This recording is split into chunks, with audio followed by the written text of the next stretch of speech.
on, everybody?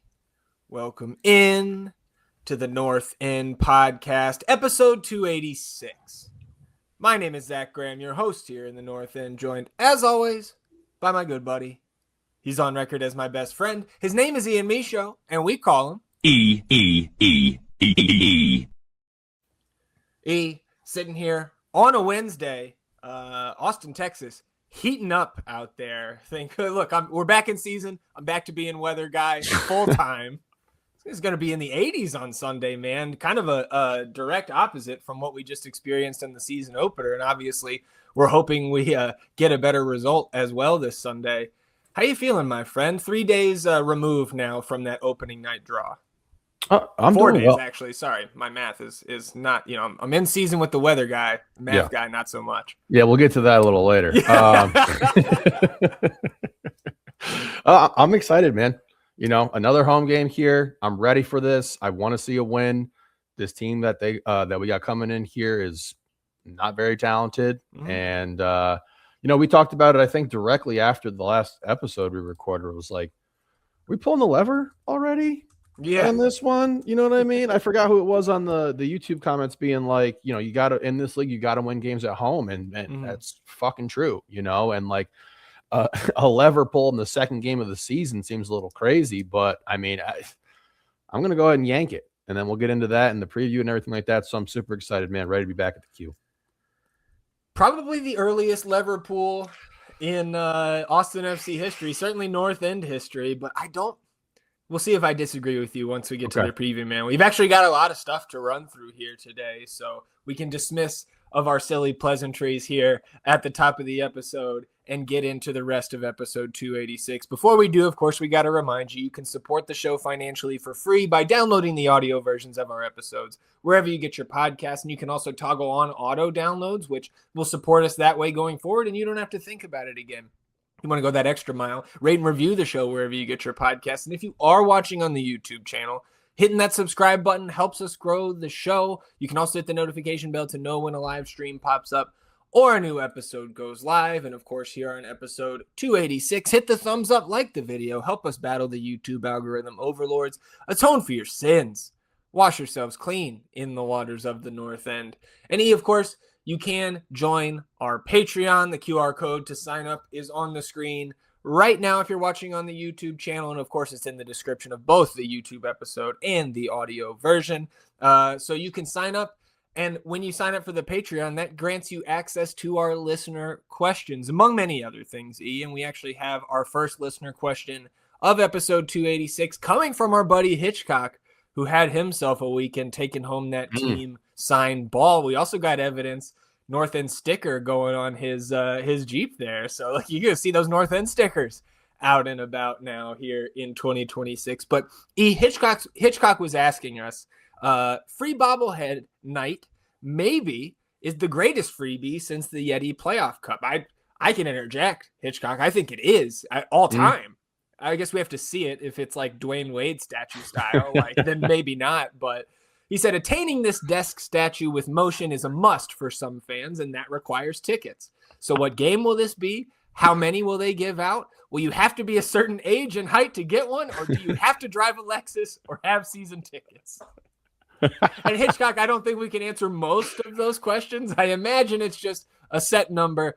First folks to show up at the stadium will get them. But we do know that bobblehead night will be July 22nd. That is our home match against Seattle this season, and it's also the first match back from the lengthy World Cup break. So, we know we'll be raring to go getting back from that break, and even more hype around that match with the first bobblehead night in club history. But I don't know, man, I was entertained with the question, especially, do you have to drive a Lexus to get? That is a solid question there.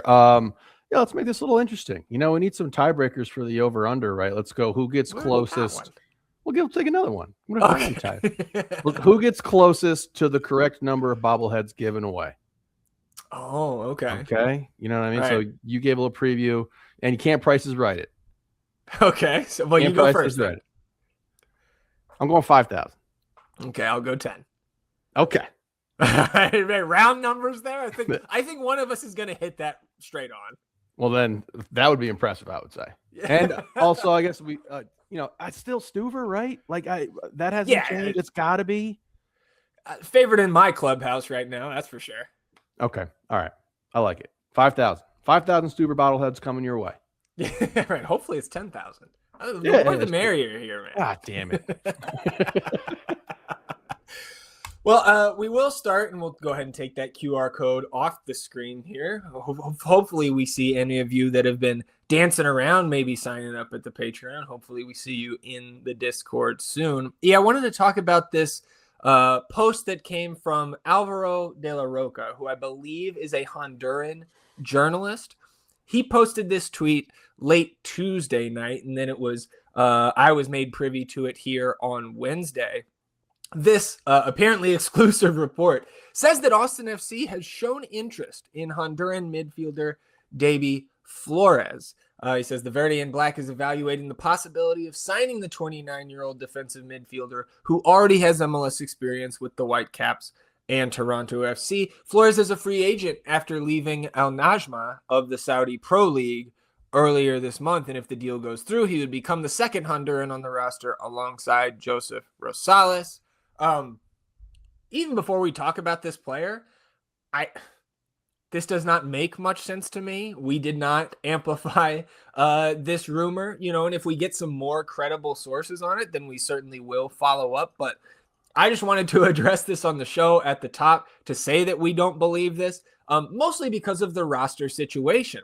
Went back and looked the last time he was in MLS, Toronto FC in 2024. He was taking up an international slot, and he was a TAM player. So now just 2 years later, do we think he's going to command a salary that will go from being a TAM player in Toronto to supplemental here with Austin? Because, again, unless we have a guy like Ilie or John Bell bought down from a senior slot to a supplemental slot, we don't have senior slots. We don't know how much TAM we have until the league or the Players Association rather discloses the salary information, but we don't until they potentially take off the Canadian international rule. We don't got international slots. Yeah. So I think this is a name that maybe we look for in the summer window, potentially, right? Getting those international slots back from the half-season trades. But even then, man, you look at the depth chart. That's why. The one place we don't need help is defensive midfield, right? So like this all around doesn't make sense to me. Yeah, this just seems like someone trying to do a favor here or something. Sure. You know what I mean? Yeah. Like I'm looking for the dude on FOTMob here, and his name is spelled differently on FOTMob than it is in the tweet. So yeah. I'm not entirely sure how that looks, but right, dude, you'd invested. Would you pay $2 million for Duber? Like that's our long term. Yeah, around there, maybe something. More. Yeah, so it's like that's your long term kind of plan there. Why are you taking potential minutes away from him for this dude? Obviously, we have Ilie who can play that role. Pep as well. Sabovic, we've seen, is much more defensive minded than he is offensively talented. So no, this does not make much sense to me. And making the tie to Rosales is that strong of a connection? I guess. I mean, he's got some caps. This dude's been everywhere. Yeah, he's been with the Whitecaps, Toronto. Saudi I don't feel like we want a journeyman. Like that's going to be one of our big summer signings, or the one that we tie the primary window together with. Like, again, I think we can move on here. Just put it on everybody's radar. If you hear anything else about Davy Flores, we'll have our eyes on it and we'll discuss it further then. But let's go ahead and move on unless you have anything else to add there, E. Mm-hmm. And let's talk about the Rodolfo Borrell presser that took place last Tuesday, something we didn't talk about on Sunday's recap episode. And there was plenty of coverage, right?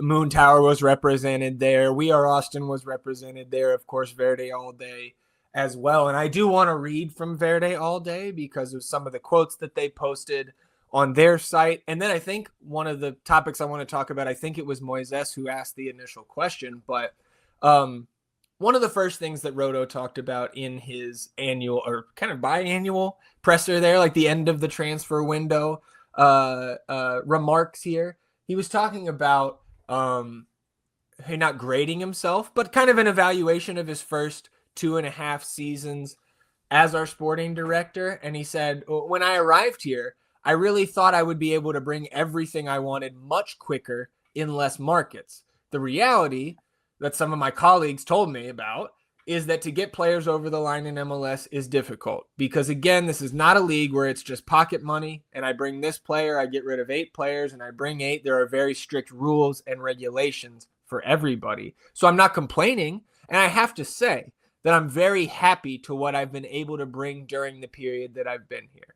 I think if you look at the roster from the moment I landed to the roster right now, the difference is huge, with very little flexibility in the cap, with very much support from ownership in regard to discretionary spending, and being able to bring the pieces that's completely different than the cap flexibility. I've been here 2.5 years, and I feel that, as I mentioned from the very beginning, the squad is getting every time, every window, better and better. But at the same time, everyone else is getting better and better. So I feel that I'm going to need a little bit more time, I guess, to end up bringing exactly what I want.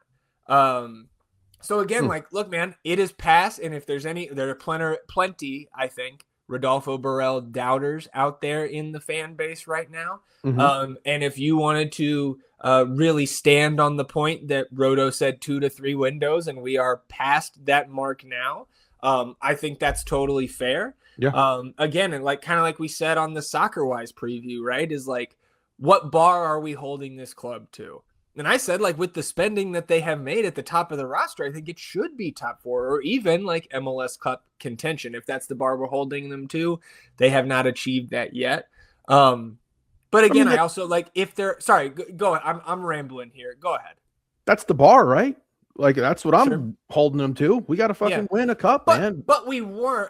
I guess I say all that to say, but we shouldn't have been the last 2 years, right? And maybe last year, but 23, 24, when we knew, they told us we're in a rebuild here and the goal is playoffs, right? And even last year, they said their goal was playoffs. And I think he said that here in this presser, which that's baseline, man. That's not even a goal. That's just the expectation. And you could say that those words mean the same thing, but I think you know what I'm getting at. Yeah. You're right. It does have to, oscillate, oscillate, kind of back and forth, up and down with how the, I think oscillate works there. How the roster looks, you know what I mean? And to your point about us being informed, we were in the rebuild. Yeah. Obviously, I'm not completely up to date on all the rules and restrictions that have to be in place in other leagues throughout the world.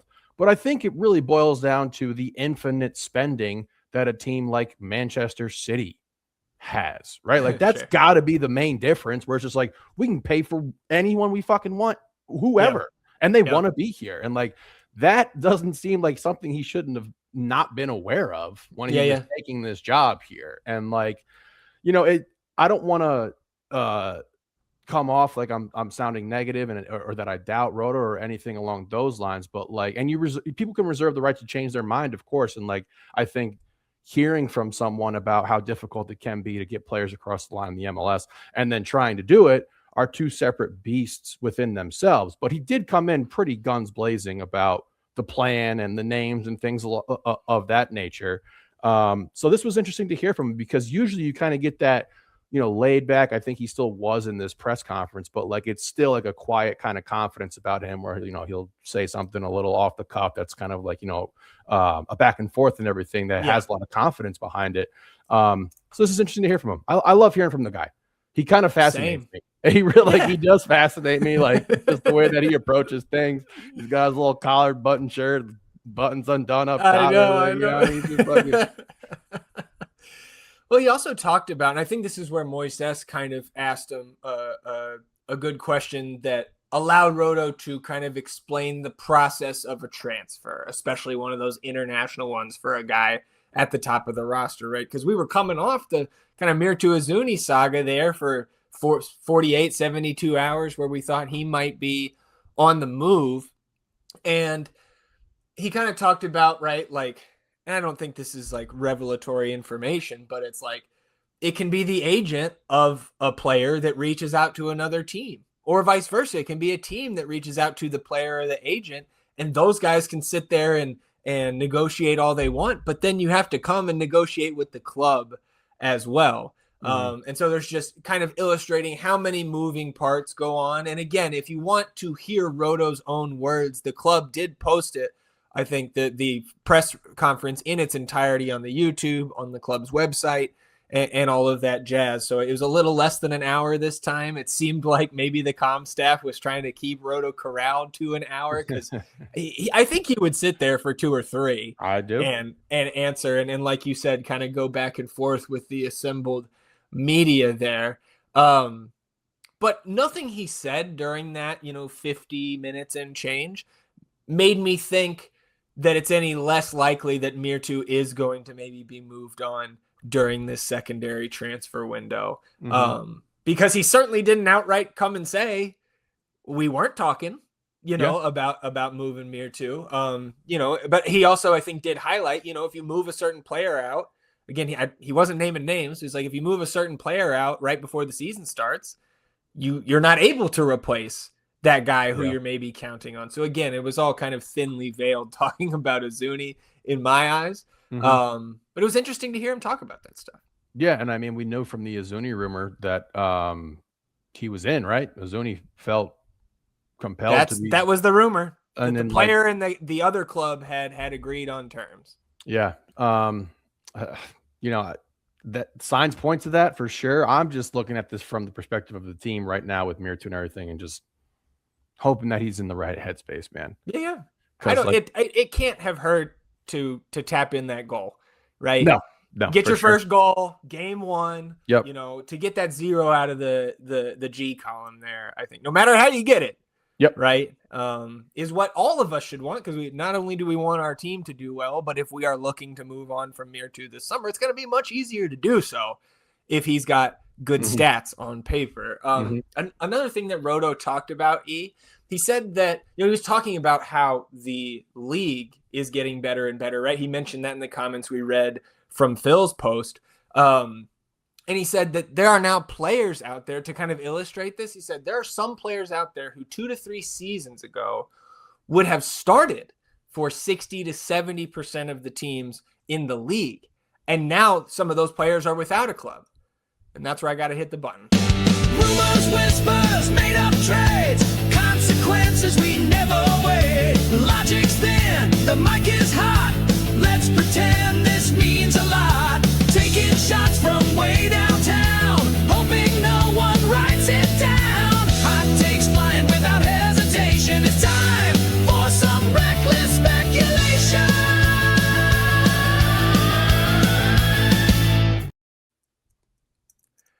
And look, we played the song Diego Hive, so don't come for us.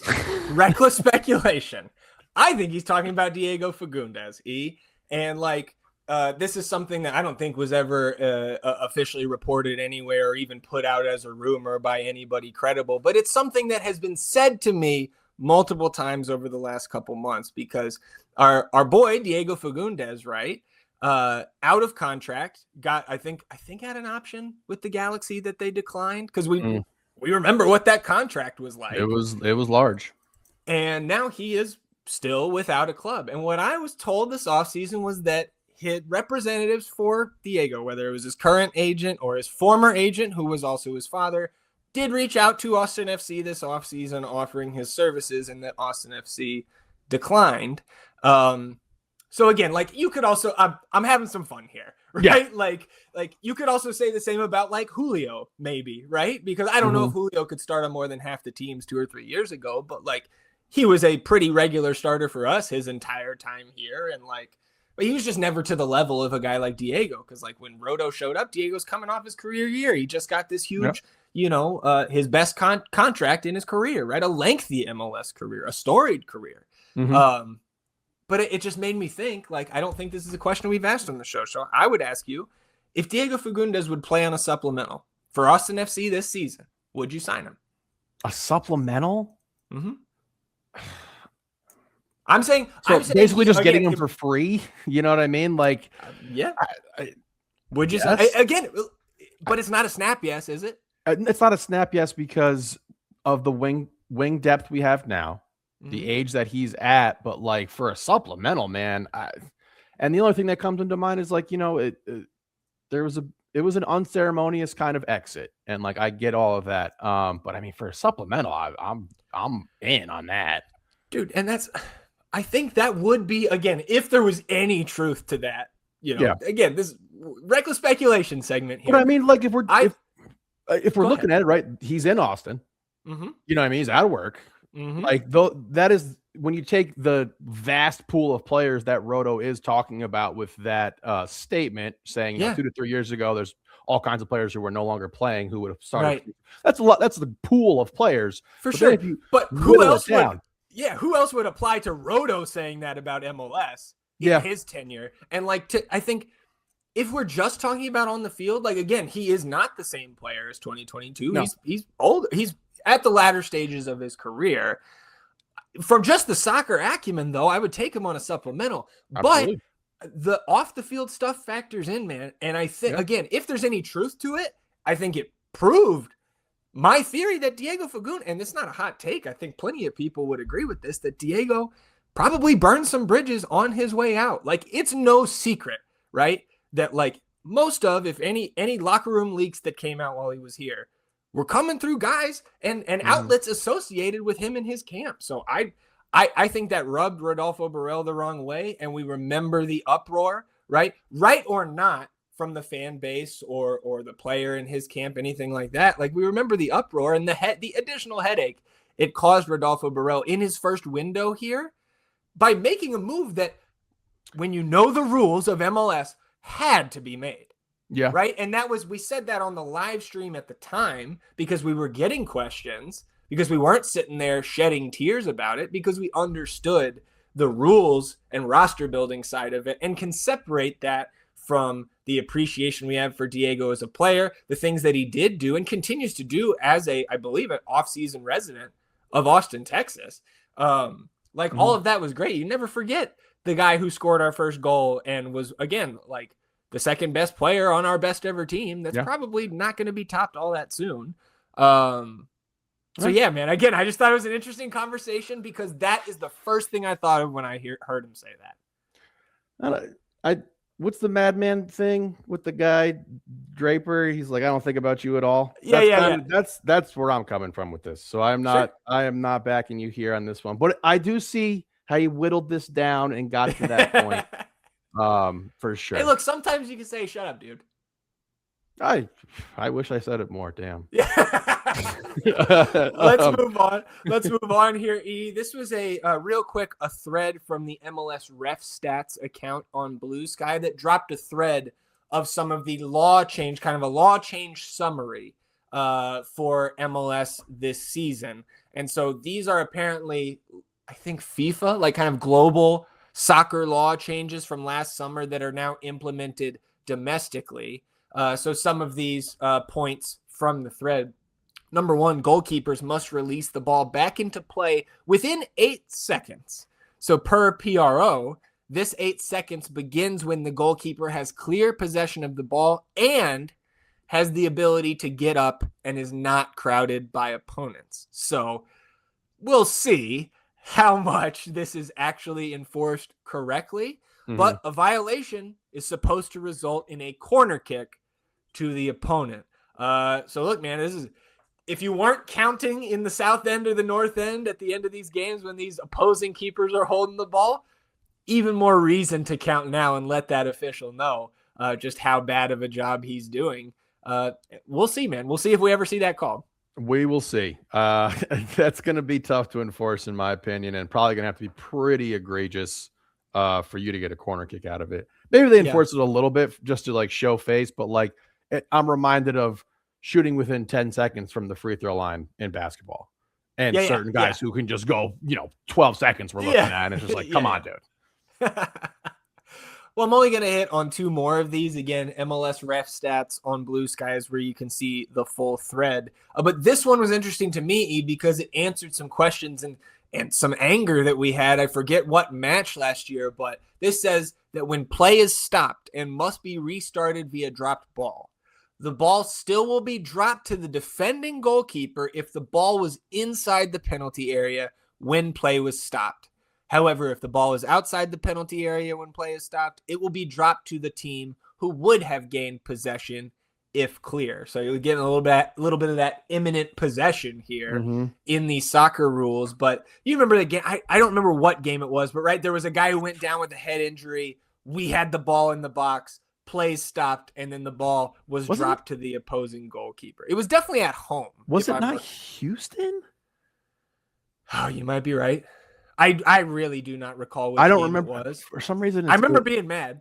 Yeah, and like because at the time, and I remember we did the episode after, and we're just like, okay, if you just get hit in the face while you're in the box, just sell it. Yeah, just go and down, just die. lay down there, because like that is a huge field switch and field tilt play where it's like you're no longer in the penalty box, man. So like this sounds good to me, because I do remember being super upset about it, and not that it happened a ton last year. Yeah, I think there was 2 times in one game, and maybe once or twice elsewhere. Oh, dude, was it Nashville in the final? It was one team where they were milking the clock, and dudes were just barely getting grazed and going down like they got shot.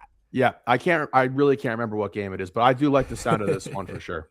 Yeah, and the last one here, I think this is a good move. The MLS has amended the off-field treatment rule, right? That's where if you had sat down on the pitch and required medical treatment or were otherwise delaying the game, that you had to go off the field for 2 minutes. That's now down to just 1 minute of kind of that, right, power play or like, penalty box there, which I think is good, because I don't feel like we ever benefited from having an opposing player off for 2 minutes. And I know that I was a real tight butthole whenever we had somebody off for 2 minutes and we have to, kind of ice those guys out for 2 minutes down a man. So I am in favor of the, penalizing a team for time wasting in this manner. But I think one is a nice little compromise there instead of going to the full 2 minutes. Yeah, it does not seem like a substantial amount of time, but it is when you're out there fucking running around trying to guard without another dude. So I like that one as well. Good for you, MLS. Look at you.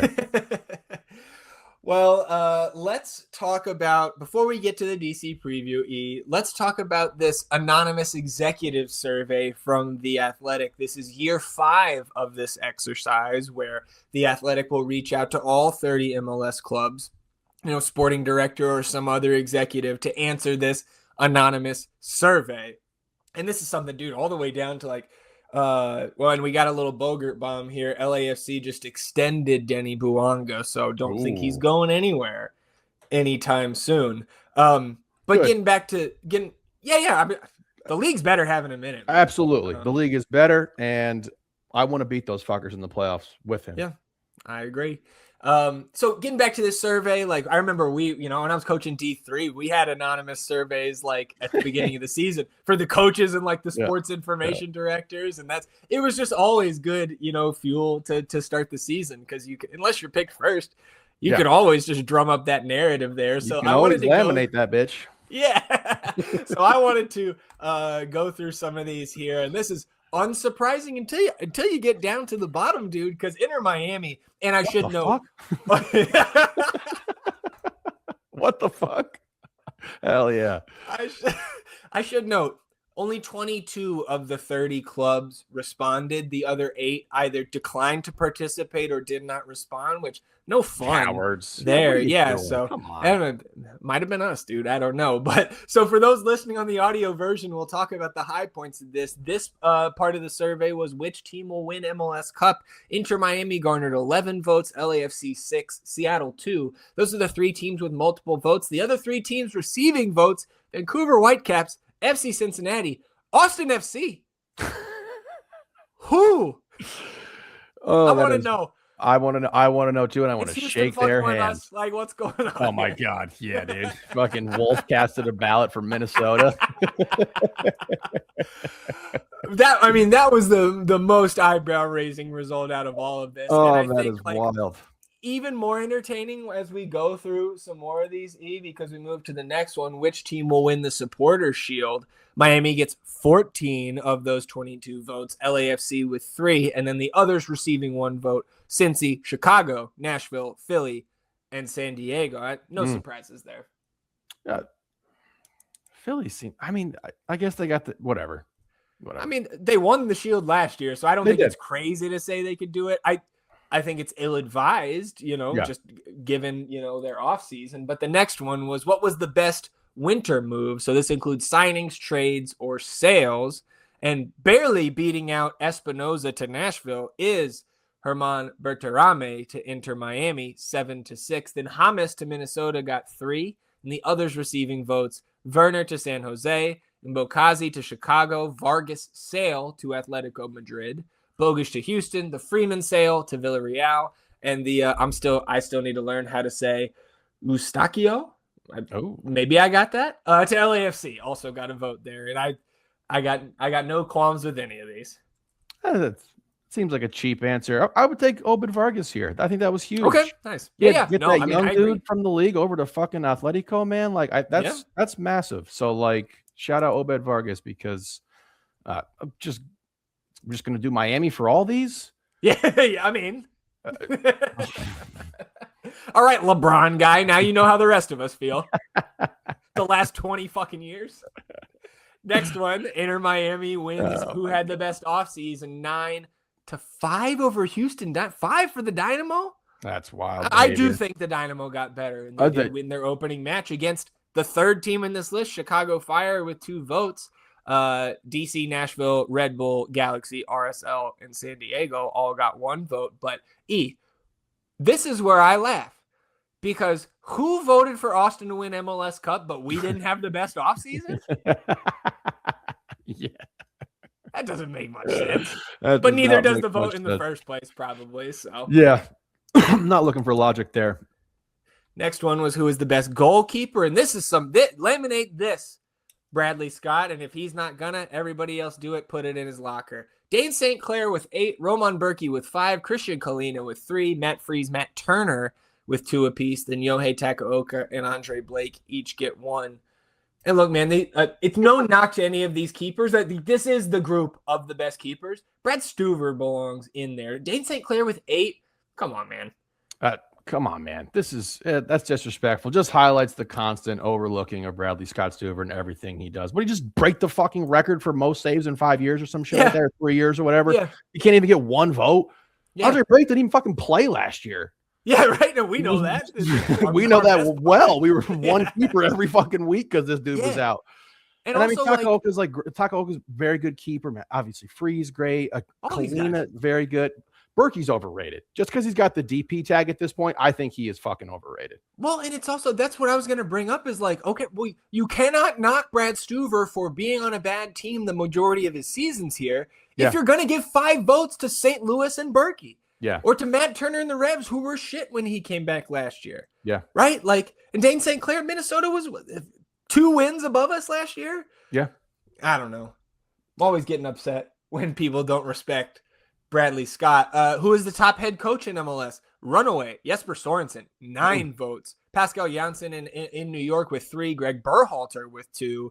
And then 1 apiece to Tata, Bradley Carnell, Pat Noonan, Brian Schmetzer, Mike Sorber up there in Red Bulls. Mikey Varas in San Diego, Greg Vanney, and BJ Callahan. Because Greg Vanney just lost the most games to ever start a season. Yeah. He's tied with fucking Schmetzer. Also, who's Mike Sorber? Michael Bradley's their head coach. I don't know what the fuck that is. Way too upset about this. Well, I've got some more for you. Who has the most desirable coaching job in MLS? LAFC with 6. Then a 4-way tie with 2 apiece for Toronto, Cincy, Atlanta, and San Diego. And then 1 apiece for Sporting, the Galaxy, Inter Miami, St. Louis, NYCFC, Red Bull, and Austin FC. And 1 executive declined to answer. So only 21 responses to this question. And some surprising names for me there. Toronto with 2. Yeah. They'll certainly spend the money. Josh Sargent coming in for that big number, right? Here in the next week or so. But like, dude, Sporting? Yeah, how is St. Louis? I don't know. Like, wow. I don't know. Whatever. Moving on to the next one here. What is the best stadium in MLS? 8 votes for TQL there. For FC Cincinnati, 5 for BMO. Look, I see your face. I agree. I don't think it should be that heavily tilted to these teams. Agreed. Austin tied for third with the Crew. Lower.com Field and Q2 Stadium each get 2 votes. Then 1 vote apiece for Providence Park and the Timbers. Energizer for St. Louis. Mercedes-Benz for Atlanta. Dignity Health for the Galaxy. And Sports Illustrated for Red Bull. I would have thought we maybe get more.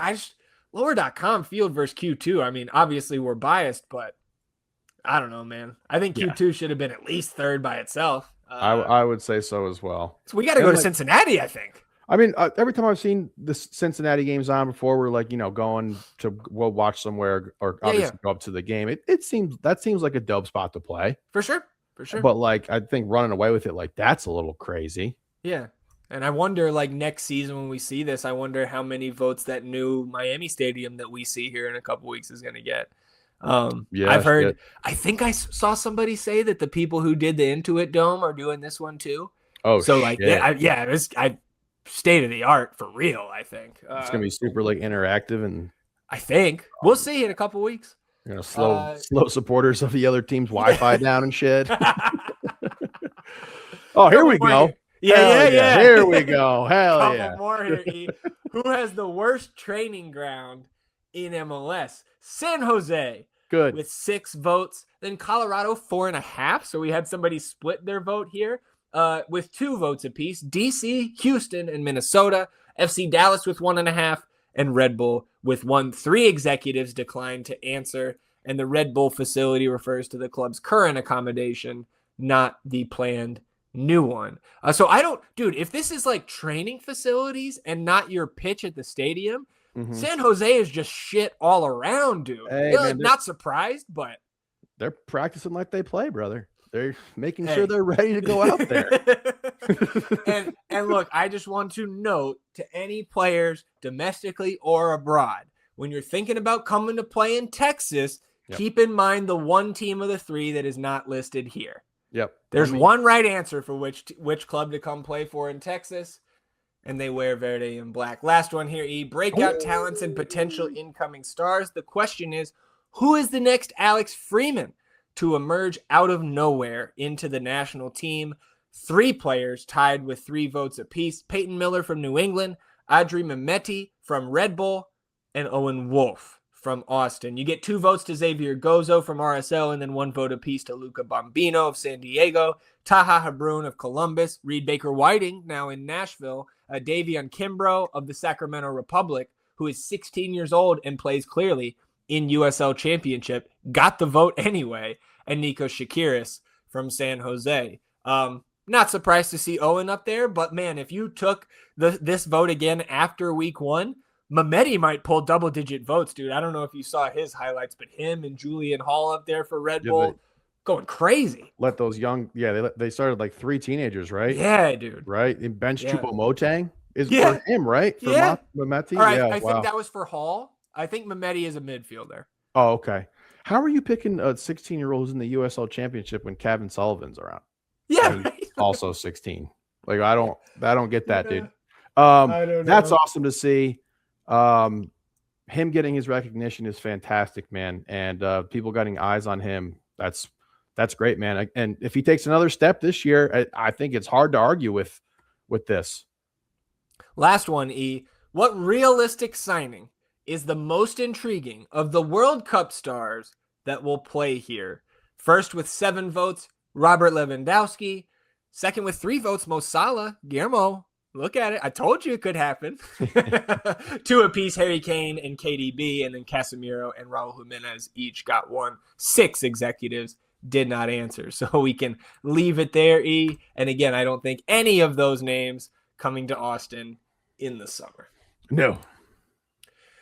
All right, anything else for you on all the bullshit here? We're almost 40 minutes in, just now getting to the DC preview. So, look, you are on the preview this week.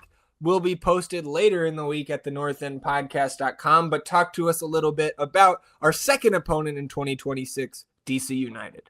Well, it's been a good time when we've played this team. I did not go and check the amount of teams that we're undefeated against, but I would think it would be hard-pressed to find any team that we're undefeated against that has more than one matchup. Yeah. Right? Like I know we've beaten teams just straight up once, but like 3-0-0 versus DC United, taking all 9 points away from those contests. If you go back to last year, Austin broke out for 4 goals for a 4-2 win. That was on July 26th of last season versus a terrible DC United team that we will definitely get more into. But I went back even further, and those 4 goals were tied for the most since April 4th, 2024. So that was a real breakout game for Austin in a season that did not feature a lot of goals, obviously. And I would recommend going back and checking that game out because all 4 goals were kind of like uniquely great in their own right. You got Mirtu, you got Owen, you got Bobby T, and Bukhari getting on the score sheet there with some goals. So DC United, a team that, you know, if we thought 36 goals was hard to slog through. Hey, 37. 37. Yeah, 30, okay, yeah. sorry. Don't short us, dude. Yeah, can't short us there. Thought 37 goals was hard to get through. This DC United club only scored 30 last season. They also gave up 66 goals, so they had a negative 36 goal differential. To put that into perspective of how bad this season was last year for DC. So a lot had to take place in this offseason for them to improve, particularly on the offensive side of the ball. They went out and got Tyberibo, who was, I believe, the front runner for the Golden Boot for like the first maybe 2-3 started hot. Season. Started out super hot. So they got him from Philadelphia Union for a $4 million cash for a trade. Then they went out, they picked up Louis Montanu, I believe is how that's pronounced.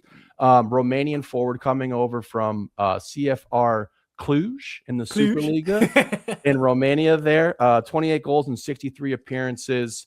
He only got 20 minutes in this first game.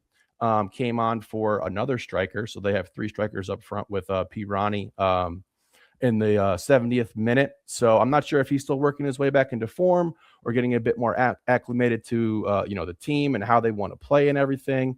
I'll let you jump in here quick after I finish up with this, that, this was a 1-0 matchup, a 1-0 win for DC United.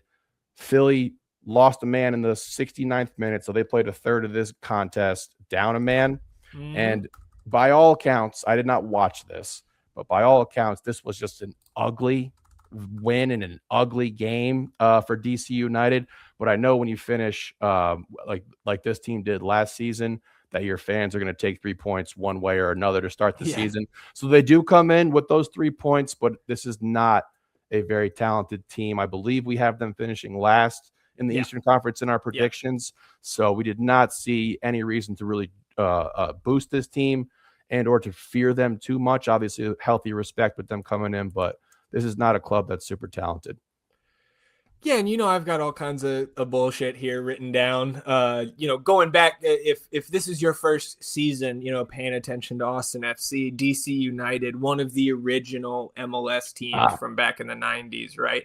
And we're very decorated early on in their tenure here in the league, right? And we talked about this last year when we went out to play them late in the summer, but 4 MLS Cups all came before 2004. 4 supporter shields all came by 2007. They've got 3 U.S. Open Cups. Their last one was in 2013, and they have a CONCACAF Champions Cup. It was in 98, man. Last year you mentioned, right? They won the Wooden Spoon, 26 points. Fewest points in a 34 game season for DC since 2013, which was a season we were talking about 2 to 3 months into our season last year, because that's when they set that lowest goals record, right, with just 22 in 34 games. But as you can imagine, with this team being shit really for the last decade plus, they haven't made the playoffs since 2019 and haven't advanced past the first round of the playoffs since 2015. So, their fans kind of tired of this crap. And it seems like they're going into go ahead. I was just going to ask, is it them or the Revs who last season were paying for a DP on a different team? That was DC. Okay. They were paying for Mateusz Klich on Atlanta, and it was like 80% of his contract. So he was still taking up a DP slot for DC and not for Atlanta. Yeah, and just to highlight how bad it's been over there in the nation's capital. Yeah. So I was listening to some of the DC preview content from, the earlier this month, and it seems like they're in like the third rebuild phase of the last 6 years. Like, this will be their first season under their new managing director of soccer operations. If we continue to create new job titles for just like general manager. That is Dr. Erkut Sogut and their new head coach, Renee Weiler. Apparently, Weiler has not stayed at a club as a head coach for more than 2 years in a row. And Dr. Sogut is apparently on LinkedIn all the time, making different posts, and wants to teach at Harvard is like his ultimate goal. So like, can you imagine if like Great. Rodo was like, yeah, I want to go teach at Oxford and not be here. So like, of course that means like there's a lot of frustration with ownership, as they're, you know, the ownership is the one constant, I think, through this playoff drought. They're also the only MLS team with no next pro side. And like, again, that's just another example of how the ownership is not investing probably in the right places. Not that everybody gets a ton out of their next pro teams, but like to be the only one, right? Yeah, come on. And like you talked about some of their additions, but like if you were around last year and familiarized yourself with DC, Christian Benteke, now in the UAE. So he left and kind of filled in by that Barrevo acquisition that you mentioned. Luis Barraza was their number one keeper last year. He's now backing up Dane St. Clair in Miami. And they brought in Sean Johnson, who, of course, spent the last 3 seasons with Toronto, 13 caps for Johnson with the U.S. men's national team, won MLS Cup with NYCFC in 2021. But Sean's going to turn 37 this season. So, again, like we're getting to that area of his career. Waived David Schnegg in January. He's with Charlotte now. Christian Fletcher's 20-year-old homegrown. He's now with Cincy. And in addition to the signings that you talked about, they've got new fullbacks on either side. Sylvan Hefty is a right back, arrives with 329 senior appearances across multiple leagues in Europe. Former Swiss youth international. Combined Swiss and youth there. The Swiss. Left back, Kaisuke Kurokawa, coming over from his native Japan, 151 appearances for Gamba Osaka. Both guys are 28 years old, and both of those fullbacks started in their openers. For the YouTube viewers, we can pull up that lineup from DC's victory last weekend. I did watch that game, albeit like a little in and out throughout the 90 minutes as I was, working and taking the dog outside and stuff like that. But like, I thought they looked a little bit more organized than the DC. Again, didn't watch a ton of the fucking wooden spoon winners last year, but a little bit more organized than I watched last season. But like, I also think on paper, this team got better. Still not good enough. Like you mentioned, we still predicted them last in the East, but if I had to pick a wooden spoon winner, not a hot take, it's Sporting KC and not DC United for me. Aaron Herrera was out last week. If he's back, a Guatemalan, if I recall correctly, he should slot in. He's a dangerous chance creator at times from that right side, but like with Hefty there now on the right, like I don't know if they move Herrera up into the midfield or even as a winger. Like he's more of a wing back, so it'll be interesting to see how they line up on that back line. And you mentioned Gabriel Pirani, right? 23-year-old Brazilian. He hurt us at times in that game last season, set up one of their goals. I think the one coming right out of the half. So he started next to Baribo. It could be Louis up there. I'm going first name, just like you sometimes. And like one of my best ball teams would like to see Louis get the start of negative points this week, but work his way in there because dude, his stats in the Romanian league were crazy. And it seemed like the reviews on him from some of the DC pundits were like, he looks a little bit slow coming over here in preseason. And maybe that's contributed to him coming off the bench to start the year. Very well could be for sure. I also had, you brought up Kurokawa and Hefty there. They got Sean Nealis from Red Bull. Who we know has been a pretty solid defender in this league for a while. But João Pedro, I think, is a talented player. He got a goal versus us in the last matchup. I think he's solid. But again, there's just not a whole lot that pops off the paper here. And like your 3 best players in Baribo, Pirani, and Louis there all play the same position, right? Like they're all strikers. They're all attacking players, forwards and stuff like that. So like they're not going to go with a 3-forward lineup, in my opinion. So finding a way to rotate those 3 guys is going to be a challenge. Obviously, you get a new coach in here. How's he going to operate this team and everything like that? And, obviously this is the smallest sample size that we can pull. Yeah, 1 week. Right. And half an hour up a man. It will continue to grow. Exactly. They had the worst completed pass percentage. They had 0 key passes. They did not complete a single accurate long ball. They had 1 shot on target. And all of those numbers, I believe, beside all of them were either last or tied for last for week 1. Yeah. So, yes, they got the 3 points. They won this game. Philly, who we think, is not the team that won the Supporters Shield last year, also being down a man. This was not this gigantic change from last season, even though they did go ahead and secure the 3 points. And I don't know if DC fans really give a shit about those underlying numbers right now. Yeah. And just being able to enjoy a win at home. But, like I said at the top of the episode here, I think this is a must-win game because you do have to win games at home. And this is a team that, in my opinion, you have on the schedule, and you're like, yes, this is 3 points for Austin here at Q2 Stadium. You've got to fucking handle your business versus a team that, not, making any huge revelations here. Austin's just flat out better than. And from what we saw from that first week as well, I did watch the highlight recap of this game. And again, there wasn't just a whole lot of things that popped off where it was just like, wow, look at them. Look at DC doing this. I did think Kirikawa looked dangerous and like somebody who was getting pushed up the field a little bit from that left back position. But again, man, this is just not a team that should be on your level if Austin is what we think they are. Similar sentiments for me on that little bit of Kurokawa that we got to see, the 1 week sample. And Sean Nealis, I don't know if he was injured or what, because he came on in the 90th, didn't start, barely played, and just kind of saw the game out there. And I'm glad you brought up, that's what I was going to say is dude, they look at the stats and you watch the game, even when they're up a man, it's just not they're just not there yet. And I'm with you, dude. It's a double lever pull.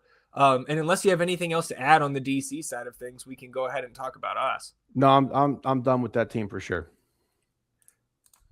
So I do want to start kind of our Austin segment of the preview with another listener question, and this is from our buddy Johnny. He said in the Discord, late night thoughts, not to extrapolate too much, but after watching the team play a game with real stakes, are there any changes in our minds on what Austin's floor or ceiling might be this season? And I'll answer this one first, E. No, I think week 1, despite the late draw, just further entrenched my prior thoughts about this team is that the ceiling is elevated. We're not going to see that ceiling until we potentially get fully healthy in the month of April. And I think the floor is kind of the same place, barring major injuries hitting us again. I would be shocked to see this team fall out of the top 9. What about you? I would say I lean towards being more excited about the potential of this club than I did before that first game. And I think that might have something to do with my trepidation about this team, the injuries that we're dealing with right now, the fact that we didn't look great in preseason, and that we didn't have a whole lot of time with the choice 11 that we rolled out there for week 1. And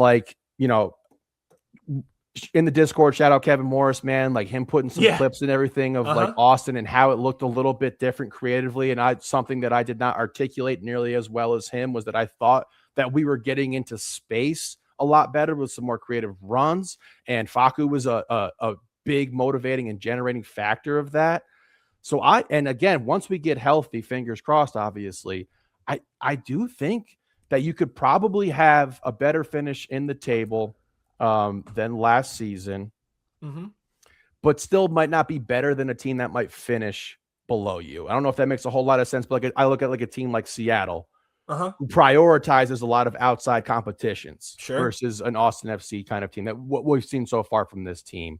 But I would still say Seattle on paper and most likely at the end of the season would be a better team than us. But I could see Austin finishing ahead of them, just given how you have to play out these seasons with all these external tournaments and everything like that. So I am more encouraged about the potential of this team than I was to start this before week 1. And again, I want to see more too. I obviously have to see more, and I hope that this week 1 and the way that it looked, again, passing the eye test is not just some flash in the pan versus this team. And if you come out and handle this DC United and really put it on these guys, man, you be feeling good about yourself, building some confidence. Well, I know you're going to be more excited heading into Sunday because we should have All-Star Guilherme Biru and Bestard Sabovic back in the mix from their suspension. Coach said at his post-game press conference that those guys are going to be ready to go this week. And we record, our midweek episodes on Wednesday, so your typical media availability is going to be Thursday. That might be pushed to Friday this week with the Sunday kickoff, but regardless, we will get an update on Dessler and Wolf whenever that media availability happens later this week. Like I said, I think I said this Sunday, but if I didn't, I'll say it for the first time now. I expect Mikkel Dessler to come off the bench, or at least be on the bench, rather, this Sunday, and that Owen will miss again, and hopefully we can have Owen in a reserve capacity on the road the following weekend. Anything for you there? And if not, do you have any changes that you want to see in the starting 11? I'm just going to say I don't anticipate Dessler. Okay. I don't anticipate him seeing him. And that's partially because, God, I just don't want him to fucking do anything worse potentially, or not be physically fit and ready to go. He's been out the whole preseason, though, dude. I know, but like we said, I don't know how many fucking episodes ago it was. It was just like, I'm never expecting a full season out of this dude. I'm just not, so I'm going to go ahead and say I don't anticipate Dessler outside of the obvious, right, where you slot Biru in for Kalmanich here. I don't anticipate changes. Dessler, in my opinion, not ready to go. Johnny's going to get the start there. Rosales on the right wing, totally fine with that. Jaden across from him. And then the midfield pairing of Pep and Ilya there without Owen. It makes sense to me. Facu back in that attacking position, moving him around a little bit. I like the way it looked. I think we're going to stick with it. How about you? Yeah, I think Biru in for Kalmanich for me. That's what we saw in the dress rehearsal, right? And so maybe he's lost that, not stranglehold on the starting job, but maybe he's lost that spot given the guys we have available with the red card. But I would expect that, one game served. Now you're back. We're moving forward. Man. We also need an injury update on Robert Taylor. Yeah. Because we know that coach gave him a lot of praise for the preseason. And we know he scored in the preseason, deflected goal or not, right? And we had the one moment that we called out when it just wasn't his best moment. But he was playing great last week, right? Yes. When he came in till he twisted that knee. And if he's kind of found his footing here in Austin, that makes him all that much more important on the wing while we wait to get some of these guys back. So again, if he's out, dude, I wouldn't be surprised to see, again, assuming I'm correct, thinking that Mikkel Dessler will be ready for limited minutes off the bench, that if we see Dessler come in relief of John Gallagher, that John gets pushed up forward if Taylor is out. And I would expect Taylor to miss, because if you were hurting bad enough to come off late last week, you're probably not playing this week. But again, we'll see what coach says and if we get any concrete evidence before the lineup card comes out on Sunday. I think that's it, right? Again, I know there's frustration among some fans in terms of seeing Joseph Rosales start up as a winger, and especially on the right side when we know he's more comfortable on the left. I have less concerns about that given our current situation. I think this is the bet. This is how I would line it up. Again, Nico's going to forget more about soccer today than I will ever know about it. But I think the way he lined us up last weekend in the dress rehearsal is what I would do. Especially if Johnny G is going to have the same type of juice he did last week and be able to bomb down that sideline to overlap and underlap Rosales and help him out over there on that right side, which we saw a couple times, not just with Rosales, but also combining with Facu Torres. Yeah, and those guys were really moving around a lot. You know what I mean? It wasn't like Rosales was just like with Buka, right? Last season when we had Buka on that right wing, that's where he was. That was where his channel existed. He wasn't, floating to the middle to find balls. He wasn't getting over on the left side of the field, unless we had, some defensive kind of switch after a corner kick or what have you. Mm-hmm. And maybe that helped Johnny out a little bit because obviously him and Buka never found that real connection between those two players. Rosales is one of the least of my worries with this team right now. He's looked great all preseason. I thought he looked I want to say fantastic. I thought he looked totally comfortable on the right side of the field, and he was threatening and really good on the ball. So I am not worried about that at all. Well, we do have one more listener question here, and it's more of a, kind of wide view and looking down the road a little bit here, E. But this is from our buddy Brian, right? One half of the North End Pirates. And B was asking, which players do you think will be involved in the first, quote, role takeover, right? So, for example, which player will be benched down the road and which backup will become the starter for that player? Do you have an answer to that question here after one game of the season? I don't think so, right? Because once we get, anticipating I've got one. Anticipating us getting fully healthy, right? Like the only thing I could see is, if you're going to go to a dual striker look, and that kind of pushes Rosales back to the left wing back, which in turn benches Guilherme. Yeah. But like that's not Guilherme losing his job to Rosales because of like performance. I think there's very clear tiers of players on this team.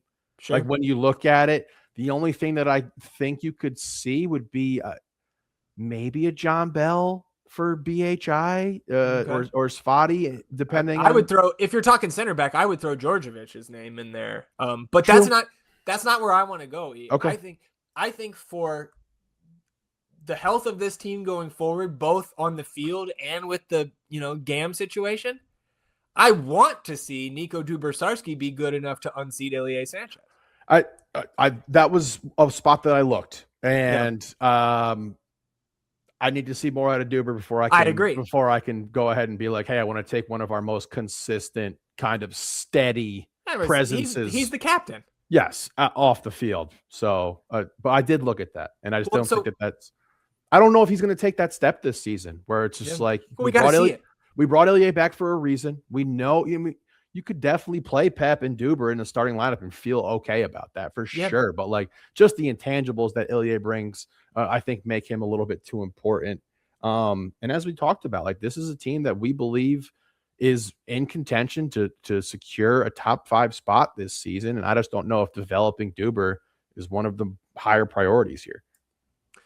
Well, and like to be fair to Brian's question, it was which players do you think will be involved in the first role takeover? And I think if like what I think the first one will happen, then I'm in lockstep with you that it'll be Rosales sliding back to left back and Biru coming off the bench. Yeah. Or maybe it's a 5 back, but again, you're going to have to, somebody's coming out of the lineup, right? When BV comes back and he's ready for starters level minutes. So these are good problems to have, man. Just like Coach said, right? Like you want it to be difficult to set the starting group every week. Yep. Absolutely.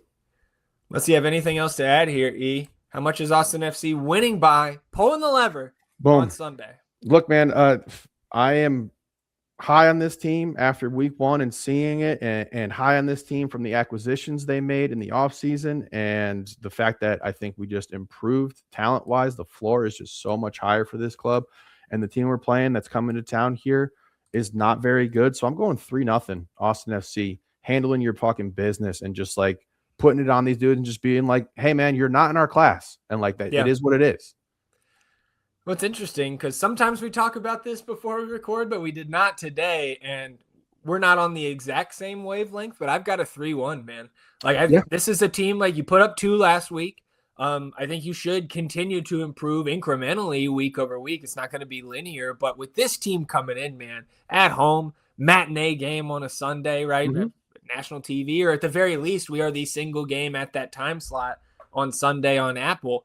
You're under the microscope. You're in the spotlight here. I've got a 3-1 Austin FC victory, and just kind of respecting the goal-scoring prowess of Ty Baribo. What Louis could do, maybe he gets a start, and Priani has hurt us before. Priani has hurt us before. I always struggle with that name. So a 3-0 for E and a 3-1 for me, and we don't care how you get it done, boys. Just bring us back to 3 points. Come on down to Farmer Field where the champions play. Get ready for the game. It's last business day.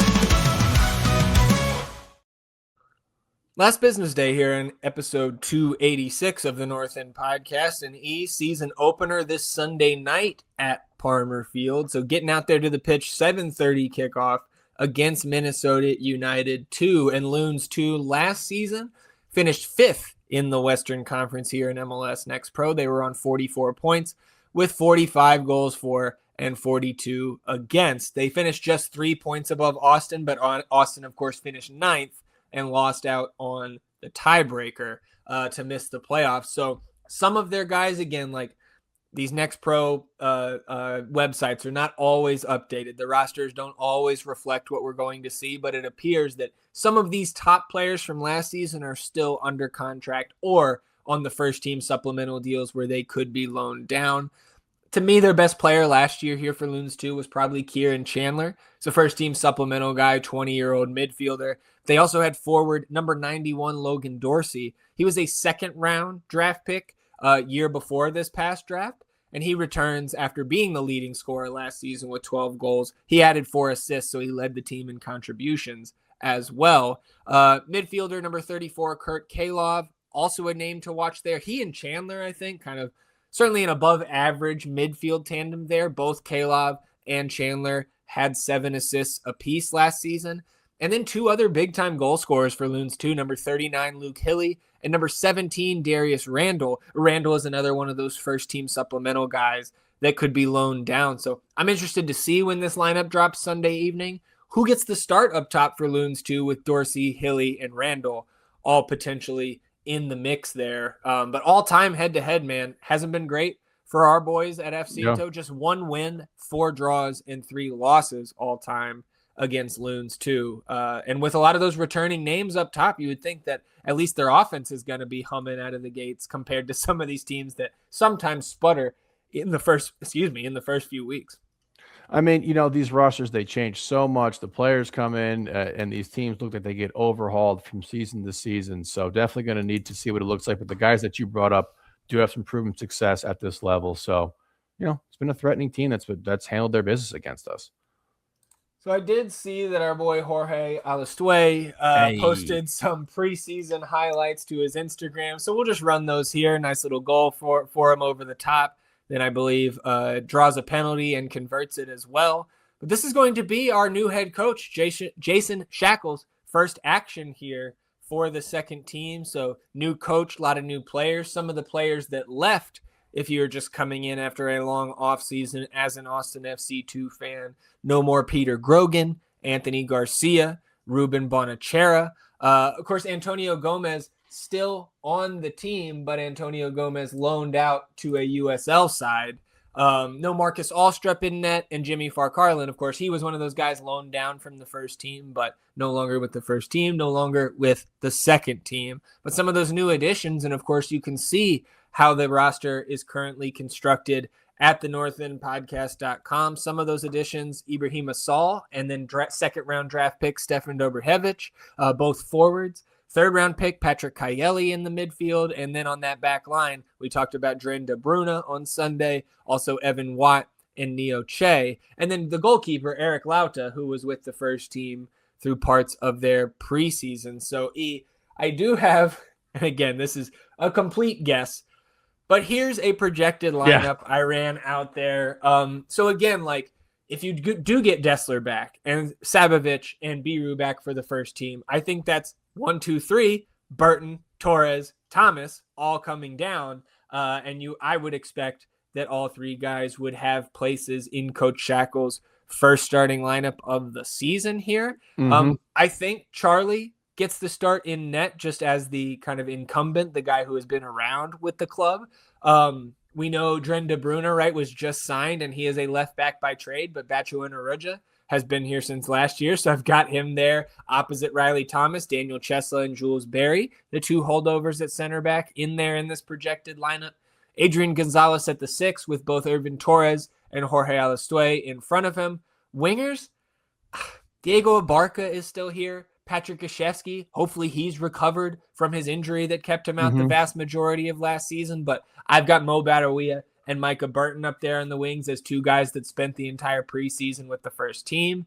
And then I've got the second round pick, Stefan Dobrahevich, up there. It could certainly be Vlad Danchutu, and maybe I should have put Vlad if I'm giving kind of some of these incumbents the start. But I'm interested to see what Dobrahevich can do because we know in like the scouting realm, which again, like these guys are scouting a lot of these college prospects like they will make huge MLS impacts, and that's just typically not the case. But among the scouting resources we had, Dobrahevich graded out very well, so I'm interested to see him get his first minutes, whether he starts or it comes off the bench.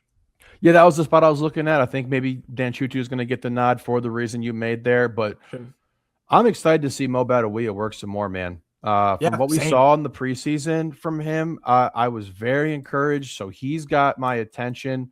Obviously, Jorge, the way that he played in the preseason and going back to last season, I think he's a pro player at the MLS level. I really, really do. And, we've talked about some of the recent struggles, the disappointing last season for Micah Burton. So I'm excited for him to have another opportunity to get it out there and, try to correct this ship a little bit. Not that it's gone too off kilter here. But those are the guys that I'm looking at on the attacking side for sure that I'm really excited about. And I think Mo Badawiya might be the guy I'm most excited to see, like what he's really got at this level. So he's really homegrown excited kid, right? Coming through the academy, that's what you want to see. Yeah, absolutely. So I'm really excited for this season to get going, and just happy for these dudes, man. Yeah, man, excited to get going. So unless you have anything else to add here, how much is Austin FC 2 winning by in their season opener Sunday night? Hey, Austin FC fans, you could do the double. Sunday, 1:30 at the Q, 7:30 at Palmer Field. Oh, shit. Not guaranteeing we're going to do that, but you could. You're going to need a lot of sunblock. Yeah. I'll take 2-1. Austin FC here. Austin FC 2 here. Yeah, I like this team, man. This is going to be a fun team, I think. Yeah, I'm interested to see a lot of the new guys and then, of course, the development of some of those holdovers. I also had a 2-1, so we will just be in lockstep here for week 1. 2-1 victories for both of us, and just like the first team, just bring us back to 3 points. And if we could have essentially a boy factory. The boy factory, hard work in the first team quality. Today's academy, can't you see? Tomorrow's Austin FC. Nobody clip boy factory and use that. Oh, God. Boy Factory on episode 286 of the North End Podcast E. And before we get to the results that the club let us know about, did just want to make it known to anybody out there that the Academy, starting March 6th, the Center of Excellence will be hosting tryouts for goalkeepers, born in 2013 and 2014. So there's your daily dose of you're old. And look, man, we're looking for the next generation of Austin FC here. So 2013s and 14s getting the call for open tryouts. And it appears that this is goalkeepers only for the moment, but good luck to anybody going out there. Just missed the cutoff, dude. Damn it. Yeah. Well, let's talk about some of the results from the past week or so. We've got 2 graphics here because U13s and U14s were in action last week. The U13s fell 2-1 to Albion SC Colorado on Saturday. Jordan McClanahan scored the Austin FC goal in the 29th minute. And then later in the weekend, they dropped a 3-2 result to AC River. But we got goals from Dominic Ibanez and Gian Zardes, who both found the net in a back-and-forth contest, again, dropping that one 3-2. I believe Gian Zardes is playing up a year or two.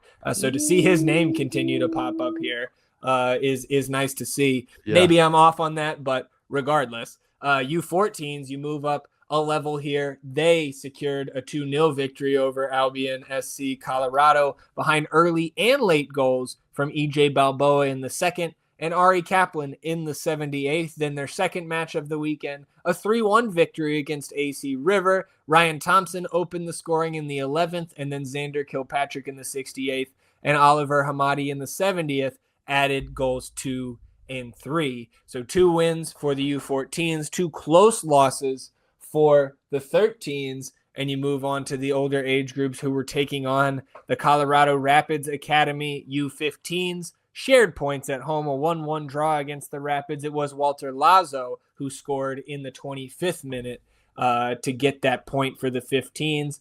Same for the 16s. It was a 2-2 draw, though, but just bringing home the point. It was an Eric Feliciano brace scoring in the 55th and 75th minutes of that one to earn the point. And then another draw, U18s, 0-0 against the Rapids. So clearly maintaining some solid defensive organization in that one, but not able to find the net. So overall on the weekend, 2 wins, 2 losses, and 3 draws. Almost perfectly balanced. As all things should be. Yeah. So good luck to the Academy teams this coming weekend, E, and we'll close it out with the nonsense. So we've got lengthy best ball updates every week this year, E, because we, of course, the return of the Verde Best Ball League, and it was We Are Austin TV starting hot in week 1, 73 points. And look at who is that in the number 2 spot?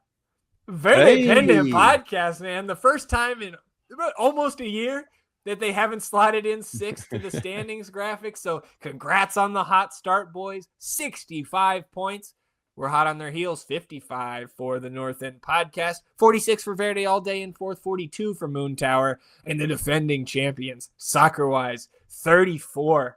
Like coming in hot. Look. Yeah. When you come in late to the draft, you're penalized week 1. Now we can start. There we go. We don't make the rules.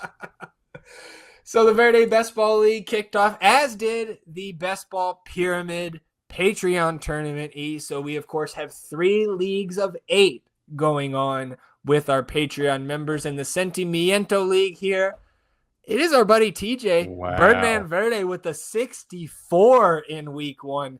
Tex Rex right on his heels with the 63. So fantastic start from those 2 managers. You got Caesar in here in 3rd, Kevmo right behind him, Ari's, and then a little bit of a gap to the bottom 3 there. Like Brian, man, coming in last in week 1. I know he's looking for a turnaround in week 2.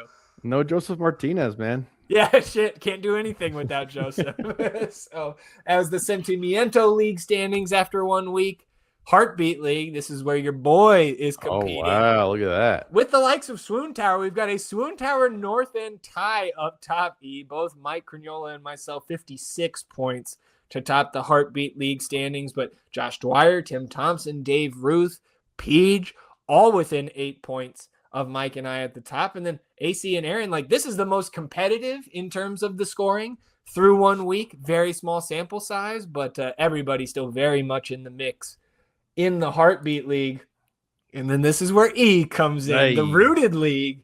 It is Logan Oquas, 64 points, taking a double-digit advantage after 1 week of play. TJ Jonesy, second there with 54. Schnorb Jones, 49. And look, dude, 3rd through 7th, separated by just 4 points. You got Schnorb on 49, Trev on 48, yourself, E, 47 points, Derek on 46, Aggie on 45, and our buddy Johnny, who gave us the listener question earlier, he's looking to rebound with just that 33 in week 1. But, man, the middle of this Rooted League, tightly packed together. It won't be for long. Okay. Wait, you're going down, right? Shut up, man. We also have the, we've got the race for the Premier League because next season this league goes pro-rel. So the top 8 overall scores among these 24 best ball teams will qualify for the 2027 Premier League. The top league after this year, that is the only way to win the prestigious best ball trophy, E, is to win the Premier League. So you take a look at this. We've got a tie for first between Logan and TJ. Tex Rex just a point off the pace there. Then a 3-way tie there in 4th between Mike, Cesar, and myself. TJ Jonesy in 7th, and a tie for 8th between Kevmo and Josh Dwyer, with Ari's Tim and Dave Ruth also making up the top 12 here. But, oh man, this got my fantasy juices flowing here, and to see this every week, it is going to be a fun 34-week competition with everybody. So shout out to everybody who's playing along. And look, if you want to play next year, you sign up. You know, if you just want to play best ball, you can hold off. That's fine. Till next draft season. But when you come in, you try to get that best ball pyramid trophy. You're working your way up from Division 3 starting next year. So you want to compete with us in this. You sign up as soon as you can heading into next season. I'm looking forward to this, man. This is fun. Obviously, I'm feeling a lot more. I'm feeling great that my name is on the top 12 here. Yes, absolutely. This is fun, though. One of us has to be up there. Dear God. Well, E, we will close it out. Speaking of dear God, we will close it out recapping the picks, and it's a very quick recap, E. Nothing fucking hit. And like, that's not true. Something did hit. But look, the underdog pick, Marco Pasalic, I think subbed out at the half. There's 3 goals in Miami and LAFC. No shots on target between Messi and Son. So we're chalking that up to week 1 variance. Dude, I mean, this is how hard it was to get a dub in week 1. We took the over 2.5 in Orlando City and Red Bulls. There was almost 7 XG in that game. The third goal came in the 96th minute.